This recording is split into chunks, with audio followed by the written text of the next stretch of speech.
సరే జూన్ 1 నుంచి కొత్తగా జీతాలు వస్తున్నాయని చెప్పి అని అంటున్నారు. ఆ కొత్త జీతాలు ఒకసారి వివరాలు. సరే అంటే వివరాలంటే మొత్తం మాకు ఒక డ్రైవర్గా కండక్టర్ అయితే మాకు తెలియదు అని జీతాలు వస్తున్నాయంటే కంపల్సరీ వస్తాయి. ఎందుకంటే మాకు ఆల్రెడీ ఆడిట్ కూడా అయిందంట. మా పీకేఎస్లు వెరిఫై అయ్యి కొత్త బేసిక్లలో కూర్చుండబెట్టారు అనేది మా సార్ వాళ్ళు చెప్తే మాకు తెలుసు. అని ఇంత వస్తుందని కరెక్ట్గా మేము ఏం చెప్పలేము సార్. ఒక 5 నుంచి 6,000 వరకు వచ్చినాయంటే స్టార్టింగ్ వాళ్ళకు సీనియర్స్ వాళ్ళ సీనియారిటీ ప్రకారంగా 1000 అట్లా పెరుగుకుంటూ పోతుండొచ్చు. స్లాబ్లు డిఫరెన్స్ ఉంటాయి. స్టార్టింగ్ శాలరీ అయితే ఒక 5 నుంచి 6,000 పెరగవచ్చు అని చెప్తున్నారు. కరెక్ట్ అయితే తెలియదు సార్ మాకు. సో ప్రతి కార్మికుడు మా కంపెనీ జీతాలు పెరిగిన పాట వేసుకోవచ్చు అయితే. 100% సార్. ఎందుకంటే 2013 నుంచి మేము కొంచెం అంటే సఫర్. ఇప్పుడు 2017 కొత్త జీతాలు వస్తున్నాయంటే చాలా సంతోషంగా ఉన్నాం మేము. మాకు స్పెషల్లీ డ్రైవర్కి అయితే ఇంకా హ్యాపీ. ఎందుకంటే మాకు మననే బాండ్ పైసలు వచ్చినాయి. పాపం కండక్టర్లకు రాలేదు, ఎవరికి రాలేదు. ఓన్లీ డ్రైవర్స్కి బాండ్ పైసలు కూడా వచ్చినాయి.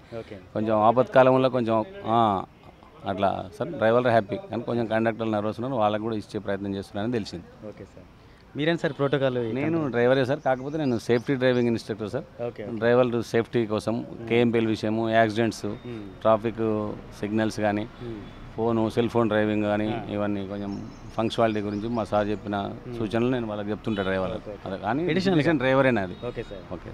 ఎక్స్ట్రాగా ఎలా సేఫ్టీగా ఇంకా ఉండాలనే దాని మీద వాళ్ళకి ఇన్స్ట్రక్షన్ ఇస్తుంటారు మీరు. అవాయిడ్ ఎట్లా వేయాలి, ట్రాఫిక్ సిగ్నల్స్ జంప్ ఎందుకు చేయొద్దు, సెల్ ఫోన్ మాట్లాడితే ఏమి ఇబ్బంది ఉంది అనేది వాళ్ళకి చెప్తుంటా సార్ నేను. ఏమన్నా డ్రైవర్స్ నుంచి కాంప్లైంట్స్ వస్తే, వెహికల్ కాంప్లైంట్స్ ఉంటే మా మేడం అంటే ఏఎంఈ గారికి చెప్పి గ్యారేజ్లో చెప్పి బండ్లను అటెండ్ చేయడం అది నా డ్యూటీ సార్. అంతే. అన్న మీరు కండక్టరా? కండక్టర్. ఎన్నాళ్ళు చేస్తున్నారు డ్యూటీ ఇది? 10 సంవత్సరాలు అంటే చేస్తున్నాం. ఓకే. ఇప్పుడు మహాలక్ష్మి పథకానికి ముందు, పథకం తర్వాత మీ పని తీరు ఎట్లా ఉంది? మహాలక్ష్మి వచ్చిన తర్వాత పని ఎక్కువైంది.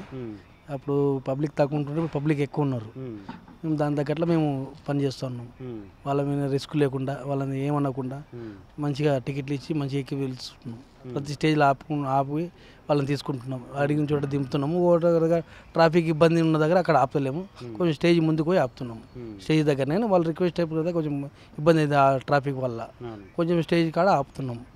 అయితే ఇప్పుడు మగవాళ్ళ సీట్లు ఒక్కటే కూడా లేకుండా మొత్తం ఆడాలే ఆక్రమించేస్తున్నారు.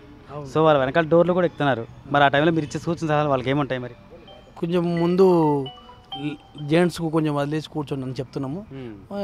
ఖాళీ ఉన్నప్పుడు వాళ్ళు కూర్చుంటున్నారు. జెంట్స్ వచ్చినప్పుడు వాళ్ళు కొంతమంది లేస్తున్నారు, కొంచెం లేస్తలేరు.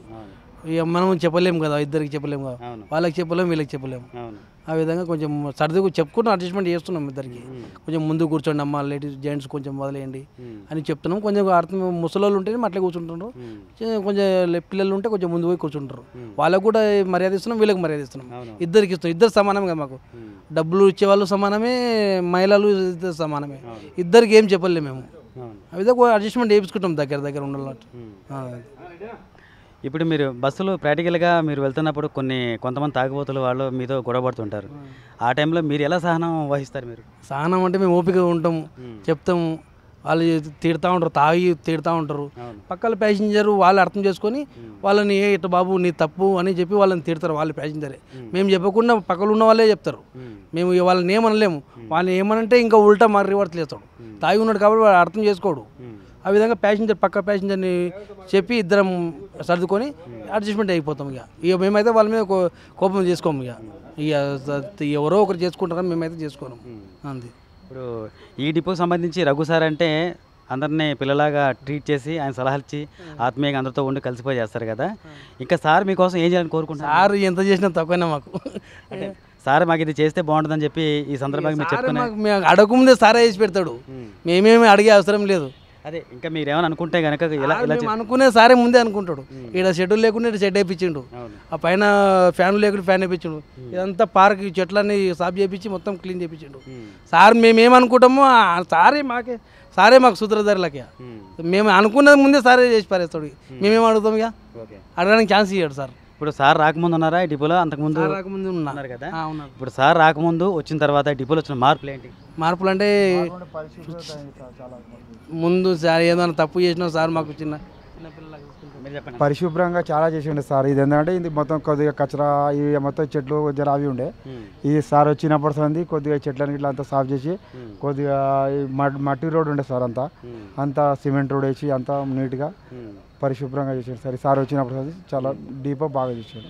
సో వ్యక్తిగతంగా సార్ మీకు ఏ రకంగా సపోర్ట్ చేస్తారు డ్యూటీ పరంగా కానీ లేదంటే మీ మీ పర్సనల్ విషయాల్లో సలహాలు ఇవ్వటం కానీ అలాంటి విషయాల్లో వ్యక్తిగతంగా మీకు ఆయన ఇచ్చే సలహా బలము ఎలా ఉంటుంది? సార్ మంచిగా డ్యూటీ చేసుకోవాలంటారు, డుమ్మలు కొట్టకుండా మంచిగా డ్యూటీ చేసుకోండి బాబు, మీకే మంచి కదా అని చెప్తారు సార్. సలహాలు మంచిగా ఇస్తారు సార్. మీరు డ్రైవర్ అన్నా? డ్రైవర్. ఓకే. సో డ్రైవర్గా మీకు ఇంకా సార్ ఏం చేస్తే బాగుంటుంది అంటారు? అంటే మీరేమైనా కోరుకుంటున్నారు ఇంకేమైనా ఎక్స్ట్రాగా ఏమన్నా? సార్ చెప్పక ముందే చేస్తూనే ఉంటారు సార్. ఇక చెప్పేది ఏం లేదు సార్ మా దగ్గర. సారే అనేది ముందే చెప్పేస్తారు, ఇట్లా చేసుకోవాలి అని చెప్తారు సార్. ఇక ముందే అది చేస్తారు. సార్కి ఏం చెప్పేటట్టుగా మేము లేనేలేం సార్. సారే మాకు అంత చేసి పెట్టేస్తారు. ఉండాకాడికి మాత్రం ఈ సార్ రఘు సార్ వచ్చినప్పుడు చాలా మాకి కాచిగూడ డిపో పరిశుభ్రంగా ఉన్నది సార్. అట్లా అన్ని డిపోల కంటే పరిశుభ్రత ఓకే. డిసిప్లిన్ అంటే క్రమశిక్షణ, డ్యూటీ చేయటము, డ్యూటీకి రావటము పోవటము. ఈ రఘు సార్ వచ్చినప్పుడు క్రమశిక్షణ కూడా డ్రైవర్లో కానీ కండక్టర్లు కానీ చాలా మార్పు వచ్చింది సార్. చాలా మంచిగా డ్యూటీ చేసుకుంటున్నారు సార్ వచ్చినప్పుడు.